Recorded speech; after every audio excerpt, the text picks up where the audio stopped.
mugamba mutya mmwe n'abali ku channel yaffe eyitibwa LN 256 mugende maaso n'ogyegattako. Olunaku njagala tutunuulire Ebinika Eno Emasanyalaze Genywa. Njagala tutunuulire Ebinika eyo Emasanyalaze Genywa enywa unit mmeka, njigadde mbeere nga nzikubuulira. Ebinika eyo singa obeera okitadde bulungi amazzi n'ogijjuza bulungi awo erina okukoma nga bw'ogiraba, awo weeteekeddwa okukoma ebeera ejjudde. Singa oteekamu amazzi nga bw'ogalaba n'ogateekako, Emasanyalaze Genywa enywa sekendi 17 zokka.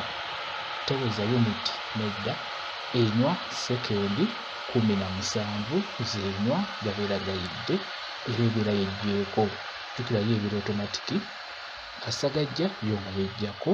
Kati n'olwekyo njagadde tubeere nga tukitunuulira ekyo. Ebinika eyo ey'amasanyalaze eyo enywa masanyalaze genkana ki? Enywa sekendi 17 zokka z'enywa, teweza uniti, just enywa sekendi z'enywa zokka. Kye njagadde tutunuulire. Mwebale kubeera ku channel yaffe eyitibwa LN 256 mugende mu maaso n'ogyegattako, kigenda kuba kirungi nnyo. Mbeere bulungi, mweraba.